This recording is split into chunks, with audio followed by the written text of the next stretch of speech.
नमस्कार साथियों, स्वागत है आपका हमारे यूट्यूब चैनल लेट्स एजुकेशन में। साथियों, आज मैं बात करूंगा एसएससी प्रोटेस्ट के बारे में, क्योंकि साथियों 31 जुलाई 2025 को एसएससी प्रोटेस्ट के बारे में बहुत बड़ा धरना हुआ है। यह चर्चा का विषय बन चुका है। और साथियों क्या है कि इसके अंतर्गत हज़ारों छात्र और जो शिक्षक थे वह दिल्ली के रोड में प्रदर्शन कर रहे हैं। अब साथियों यह किस प्रकार का प्रोटेस्ट है एसएससी के विरोध में, तो साथियों मैं आपको इसके बारे में पूरी जानकारी दूंगा। तो साथियों आप लोग जानते हैं जो एसएससी है वह हर साल एग्ज़ाम कंडक्ट कराता है।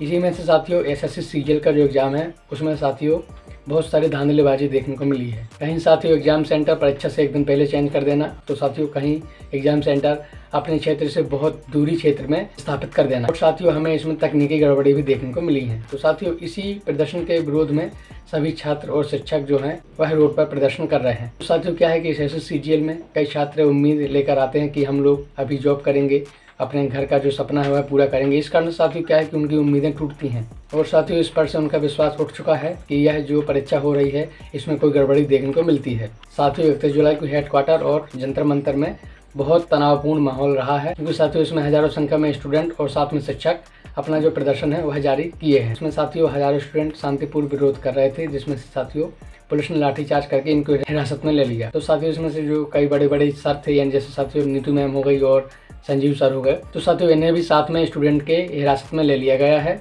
अब साथियों क्या है कि इनको एक बस में बैठा करके और साथियों पूरे शहर का चक्कर लगाया गया, जिस कारण से साथियों इन्हें कुछ समझ में नहीं आया, और इन्होंने साथियों बस इतना प्रदर्शन किया है कि साथियों जो भी एसएससी एग्जाम कंडक्ट कराता है उसमें कोई भी तकनीकी गड़बड़ी ना हो, और साथियों ना तो कोई धांधलीबाजी हो। इस कारण से साथियों इन लोगों ने प्रदर्शन किया। तो साथियों इन्होंने कुछ अपनी मांगे भी सरकार के सामने रखी हैं, जो साथियों मैं आपको एक एक करके बताऊंगा। इसमें साथियों पहली मांग की गई है कि जो नॉर्मलाइजेशन होता है वह निष्पक्ष हो, और साथियों दूसरी जो है उसमें साथियों बताया गया कि जो भी एग्ज़ाम होता है वह शिफ्ट वाइज होता है, तो साथियों एक ही क्वेश्चंस को दूसरी शिफ्ट में ना लाया जाए, यानी साथियों एक क्वेश्चंस की बार बार पुनरावृत्ति ना हो। और साथियों जो भी छात्र हिरासत में हैं उनको साथियों बाहर किया जाए।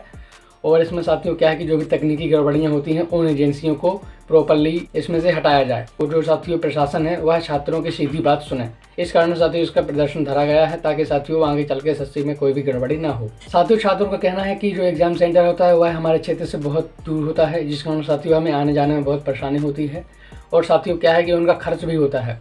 अब साथियों क्या है कि उनका एग्जाम सेंटर अगर मान के चलिए 200 किलोमीटर दूर है, तो साथियों अगर वो एग्ज़ाम देने गए, और साथियों क्या होता है उनका कहना है कि अगर हम एग्जाम देने जाते हैं और वहाँ पे पता चलता है कि हमारा जो एग्जाम सेंटर है वह रद्द कर दिया गया है, तो साथियों उनका यह कहना है कि जो भी एग्जाम है वह एक बार कराया जाए और उसमें कोई भी गड़बड़ी हमें देखने को ना मिले। साथियों इनमें से विपक्षी पार्टियों ने भी सरकार पर निशाना साधा है। आम आदमी पार्टी के नेताओं ने इसमें से ट्वीट करके कहा है कि यह लोकतंत्र की हत्या है, और सरकार को स्टूडेंट के सामने बातचीत की मांग की है। दोस्तों यह 31 जुलाई 2025 का जो एसएससी प्रोटेस्ट का यह पूरा माहौल है। ऐसे आंदोलनों को समझना बेहद जरूरी है, क्योंकि यह एक परीक्षा नहीं करोड़ों युवाओं के भविष्य का सवाल है। क्या सरकार छात्रों की सुनवाई करेगी, अब देखते हैं आगे क्या होता है। और साथियों इसकी जो भी लाइव अपडेट होगी मैं आपको इस वीडियो के माध्यम से दूंगा। और साथियों जानकारी अच्छी लगे तो वीडियो को लाइक करें, चैनल को सब्सक्राइब करें। मिलता हूं नेक्स्ट वीडियो में, तब तक के लिए धन्यवाद।